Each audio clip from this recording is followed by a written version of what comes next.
What kind of question is that? Sorry. Sports Business Journal has been around since the mid '90s. It's owned by American City Business Publishing ACBJ. American City.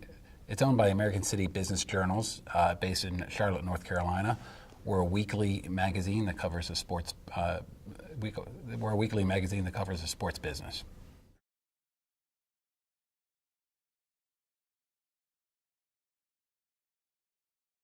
Well, now I'm a reporter. What do you do as a reporter now? Everything has changed since it launched. Now we're doing a lot of podcasts. We do a lot of digital stories. With Twitter, we're sort of always on. So whereas we used to write our stories, get them edited, and have them come in a print publication every Monday, now sometimes we're writing stories and having to post them on the internet right away, or we're writing stories and we're just trying to figure out how best and when best to break those stories. And it's just everything's become much more immediate, and the day is no longer an 8-hour day. Now the day is pretty much your waking hours.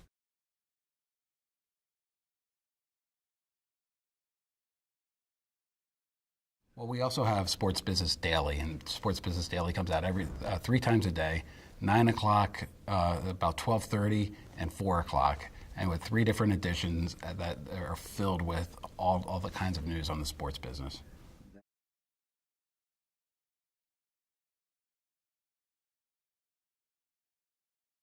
And that's a schedule that's been Sports Business Daily's schedule for a long time. So it's kept that schedule. What we found, though, is sometimes a story won't hold between 9 and 12:30, so we have to do something to get it out, in those ensuing, 3.5 hours. So it is something that's always changing, and it's always getting so much, quicker. And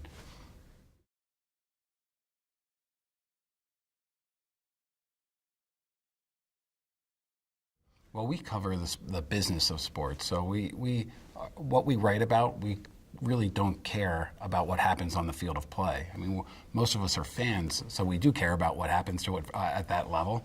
But we write about the business of sports, and since we've launched, the business of sports has just grown a ridiculous amount. I mean, if you take a look at my beat, which is the media beat, and take a look at the media rights that people are that television networks have been paying leagues to get their media rights, and they've grown. They've more than tripled and doubled. Sometimes they quadruple within one segment of when they did it.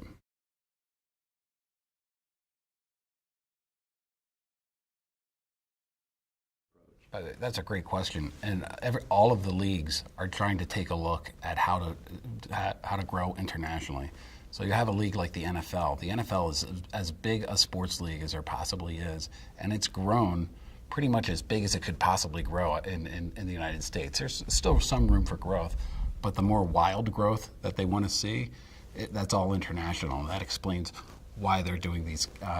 They play 4 games a year over in London. It explains why they go and visit China with a couple of preseason games. It explains why the NBA is playing games in Europe and Africa and all over the world. All the leagues see the international markets as the biggest room for growth.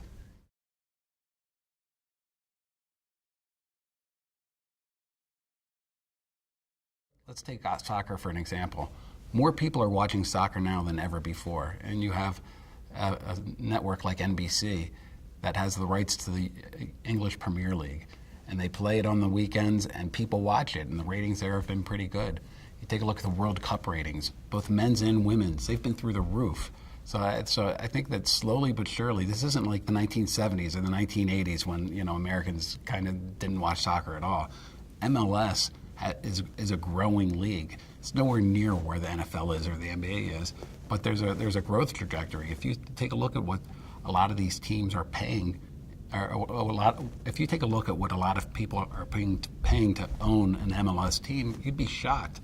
People see a big growth potential in soccer in this country, and I think that if there's a sport that generates excitement, it's going to work here. And I think soccer is finally starting to do that.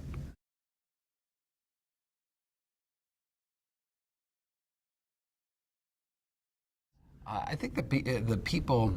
One thing that I've noticed with sports, if you go to ESPN.com's homepage or SportsIllustrated.com's homepage, very few of the stories that are the most read stories have anything to do with the play on the field. It's about off-field activities, and a lot of times business comes into that. And so I think that the people do care about their teams to the extent that they do want to know when they're running up against a salary cap. They do want to know if they can afford a certain player that they can try to get. I mean, that's part of the investment that they make in supporting and liking the team. And so I definitely see that they follow sports business more so than just regular business, certainly, yeah.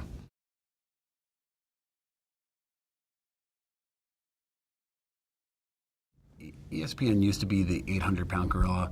Now it's the 750-pound gorilla. So they're still by far the biggest company that's in the sports business right now, certainly in sports media. So they're going through a lot of the problems that every other network is going through, whether it's sports or whether it's entertainment. There are a lot of cord cutters, and people are watching programming in different areas. And with ESPN, they're spending a lot more for rights. So they're getting hit from both ends, which is why it seems like it's much worse than it is. But I would love to have ESPN's problems right now. I mean, they still make a lot of money for Disney, and they're still doing quite well.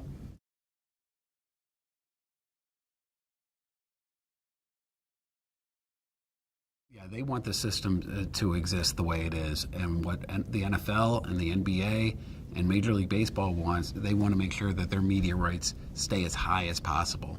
So their love and loyalty to ESPN probably lasts as long as Amazon comes into the picture, or as long as Facebook comes into the picture, because they want to get the most amount of money for their content, and they want their content to be seen. By content, I mean games, and they want the games to be seen by as many people as possible.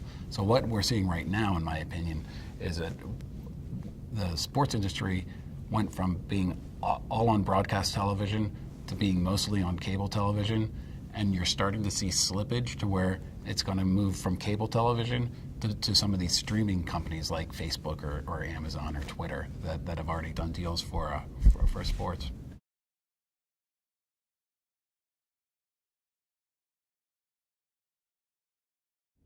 The leagues like the way the ESPN and like the way the broadcasters treat their games, treat their productions. It's produced in a real professional manner, and it's very easy for people to get turned on to it and watch it. They don't know yet about Amazon. Amazon just did a deal for the NFL. Well, those games that Amazon's going to stream are being produced by NBC Sports and CBS Sports. The Twitter deal with the NFL, again, those were produced by CBS and NBC. We still don't know if these companies are going to be able to produce in a high quality manner some of these games. And that's something that, if you take a look at the NFL, they're still not completely bought into cable. They keep all their games on broadcast television because they want as many people as possible to see it, and they like the way that the broadcasters produce their games.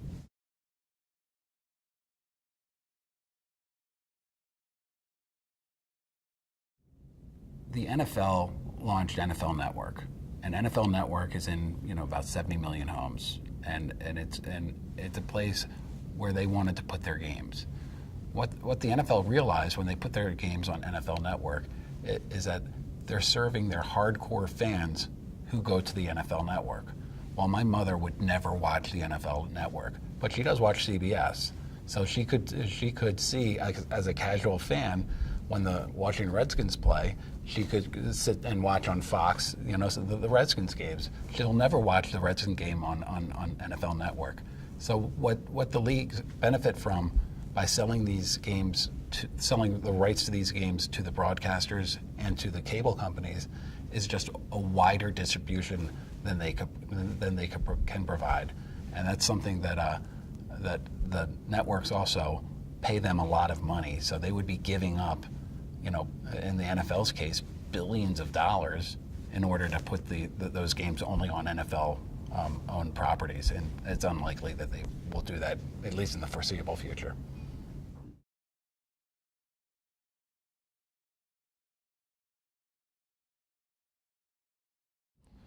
One of the hottest topics in the sports business right now is eSports. And eSports is basically people watching other people playing video games, which you might not think is a sport. I don't want to get into that argument whether that's a sport or not, but these competitions have sold out Madison Square Garden, and they attract this young demographic that is just not watching television. And the reason that's important is that the advertising that supports television, they want to reach those people, and so because advertisers have an interest in it, because they're going after this young demographic, now all the media companies are trying to figure out what they can do. Now teams, NBA teams are investing in it, NHL teams are investing in it.